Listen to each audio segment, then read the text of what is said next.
Bueno, esto es el segundo video de la lección 8 del curso de eclesiología.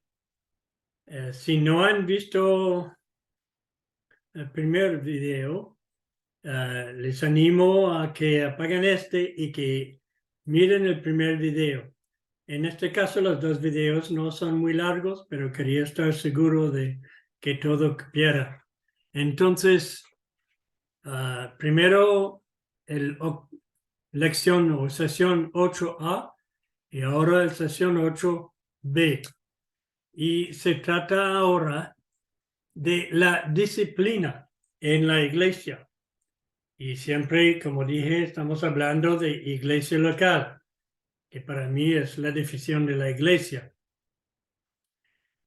Hay en el Nuevo Testamento varias alusiones a lo que solemos llamar la disciplina en la iglesia, en el sentido negativo de la palabra. En este estudio vamos a mirar la disciplina en su pleno sentido bíblico. Se trata tanto de su aspecto positivo como su sentido negativo. En la realidad, disciplina es hacer discípulos. Y eso es el deber de la iglesia. Solemos hablar en nuestros tiempos de discipular. Voy a utilizar la palabra disciplinar en los dos sentidos. Jesús dijo, id y haced discípulos. No nos podemos conformar con solo evangelizar. Y cuando los nuevos convertidos entren en la iglesia, dejarlos para que crecieran solos. Es la responsabilidad de los ministerios en la iglesia de desarrollar y formar estos discípulos. El sermón del domingo no basta para esto. Hay que pasar tiempo con ellos aparte. Es bueno que cada nuevo creyente pase por algún cursillo de formación que trate tanto de la vida cristiana como de las doctrinas. Deben entender bien la confesión de fe de la iglesia. Deben entender bien la vida de santidad que se espera de ellos. Deben entender bien qué significa la vida de iglesia. Si no se hace eso, ¿cómo podemos en toda justicia amonestar o castigar a un miembro que anda contrariamente a los principios que tenemos en la iglesia? Es la disciplina a medias y empezando por la mitad equivocada. Es injusto, contraproducente y es mal testimonio. Es como el pastor que dice a sus miembros, si no os visito es porque todo va bien. Eso no tiene sentido. Ahora bien, a veces es difícil disciplinar a los miembros en esta manera. No son siempre tan abiertos a que se les visite. No son siempre fáciles de enseñar. Ellos mismos quieren conformarse con asistir a los cultos del domingo, pero normalmente se los cogemos al principio de su nueva vida.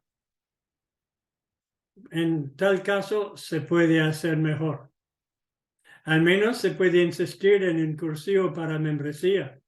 En iglesias en que el bautismo es sinónimo con el ser reconocido como miembro de la iglesia, se puede dar un cursillo pre-bautismo. En otras iglesias en que hay una separación entre los dos conceptos, se puede bautizar enseguida, pero dar un cursillo antes de admitirlos como miembros. En cuanto a la disciplina negativa, ha habido y hay muchas variedades de formas de practicarlo en las distintas clases de iglesia. Yo leí sobre un caso en las iglesias no conformistas de Inglaterra del siglo XVIII, en que un anciano estuviera de pie a la puerta de la iglesia mirando a cada uno que entraba. Cuando don fulano se acercaba, si el anciano sabía que éste se había peleado con su mujer durante la semana, le decía, usted no tomará la Santa Cena esta mañana.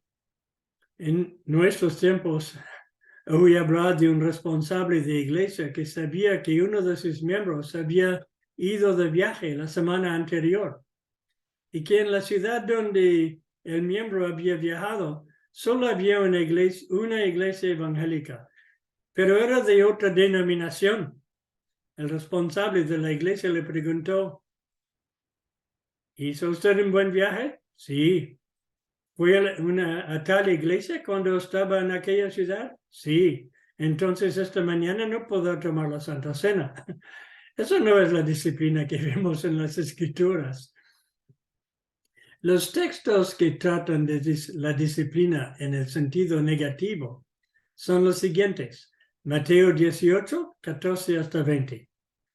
En Romanos 16, 17 y 18. 1 Corintios capítulo 5. 2 Corintios 2, 5 a 11. 1 Tesalonicenses 5, 14. 2 Tesalonicenses 3, 14 y 15. 1 Timoteo capítulo 5, versículos 19 y 20. Y 1 Timoteo 6, versículos 3 a 5.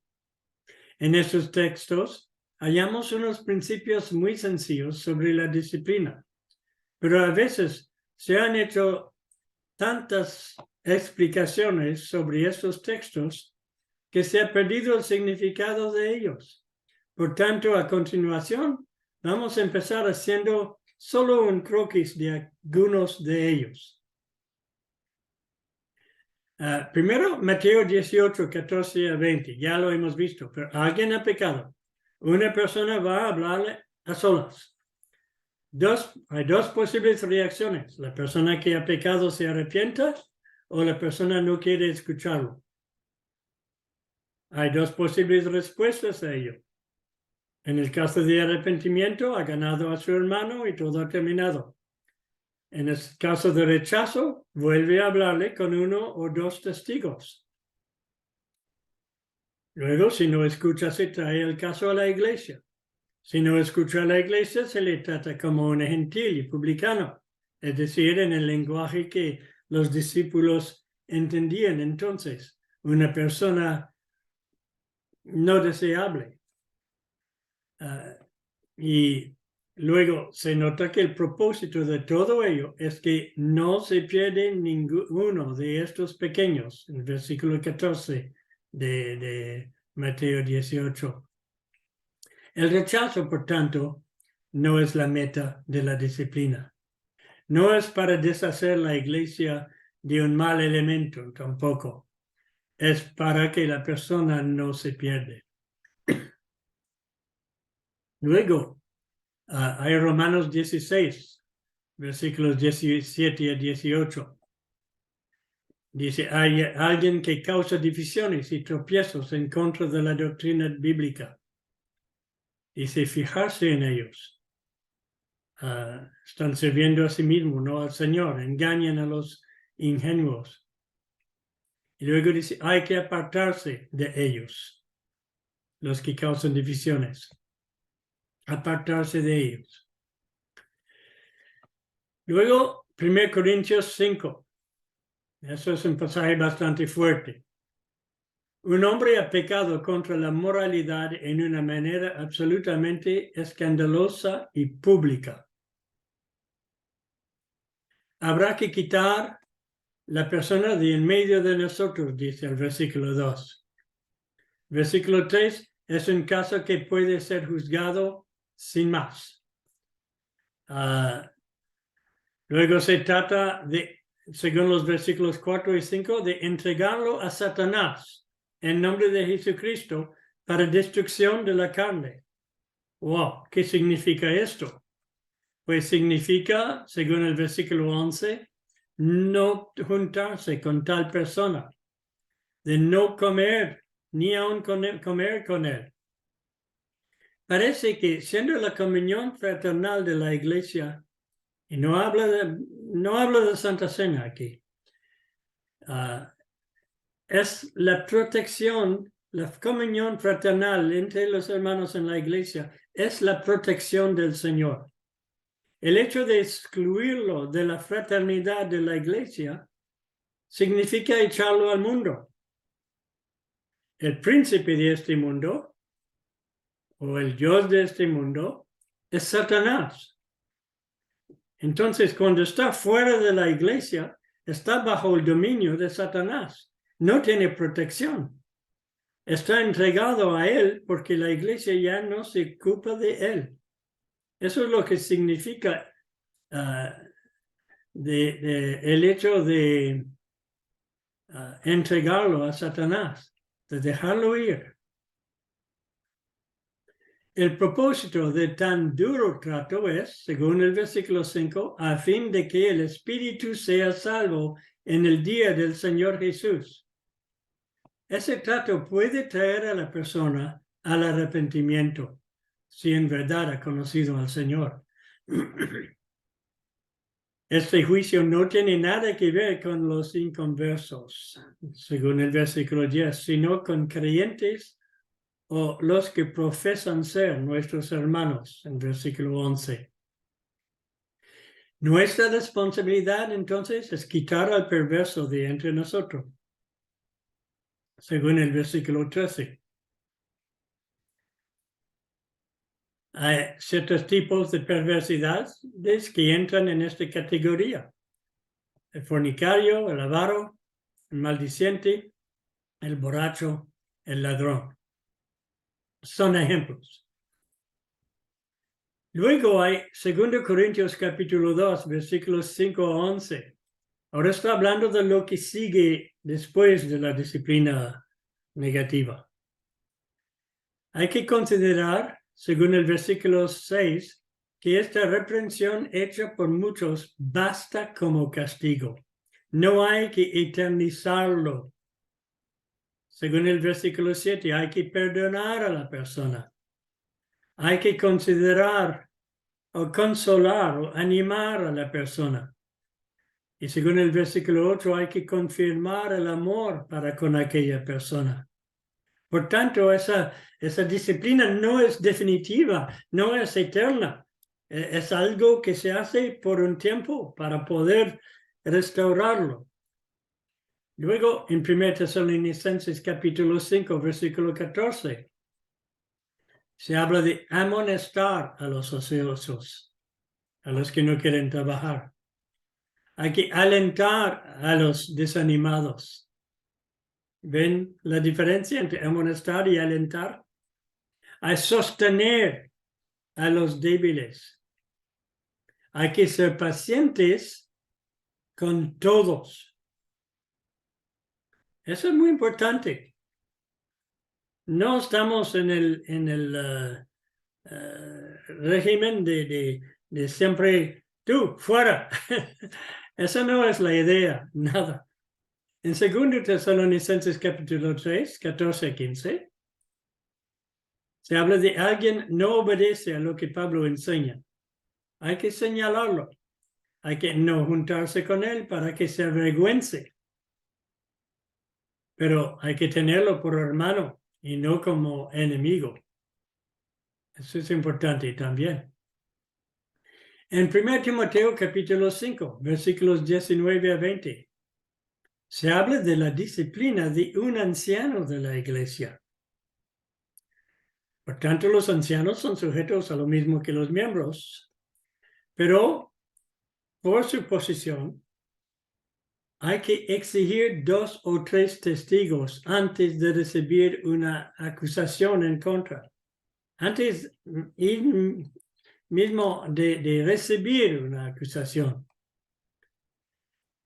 Si el anciano sigue pecando, reprenderle públicamente para que otros teman.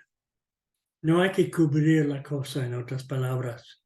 A veces queremos taparlo todo porque es un anciano y eso sería escándalo. No.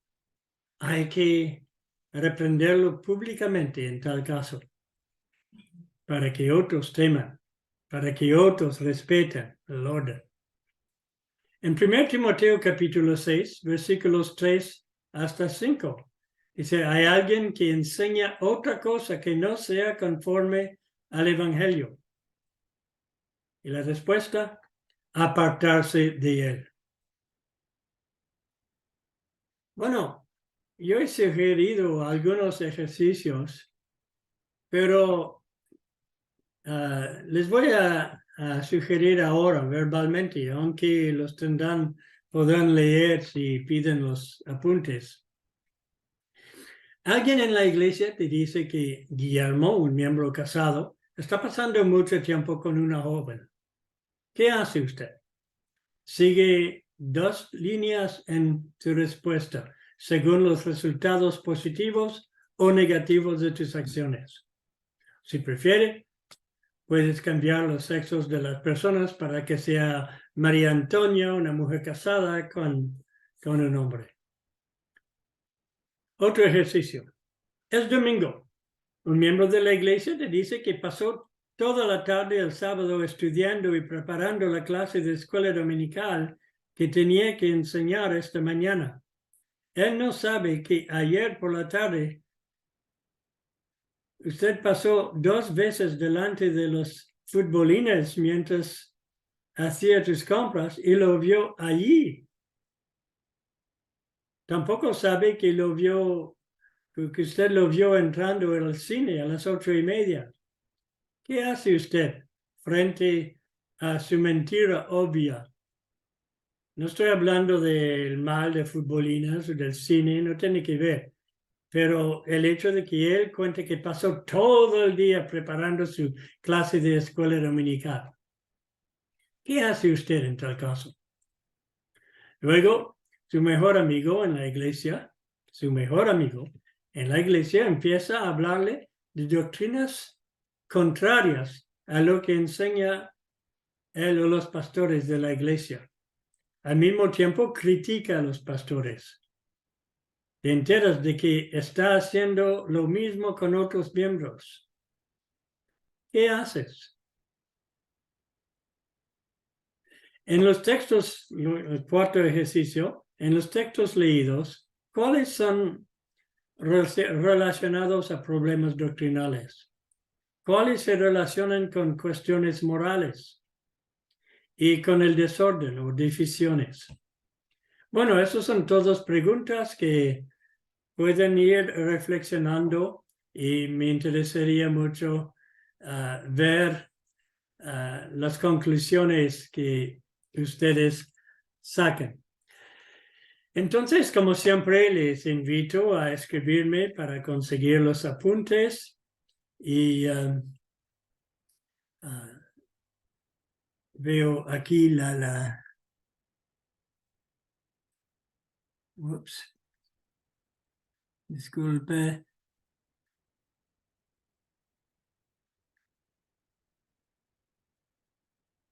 Aquí tienen mi dirección de correo electrónico y pueden escribir pidiendo los apuntes, respondiendo quizá a algunos de los ejercicios, haciendo comentarios, haciendo preguntas y todo bienvenido.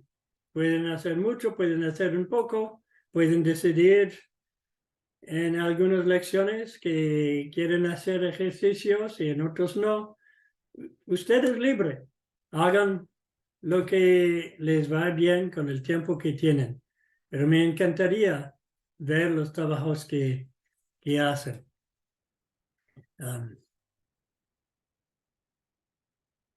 Entonces, que el Señor les bendiga abundantemente y hasta la semana que viene.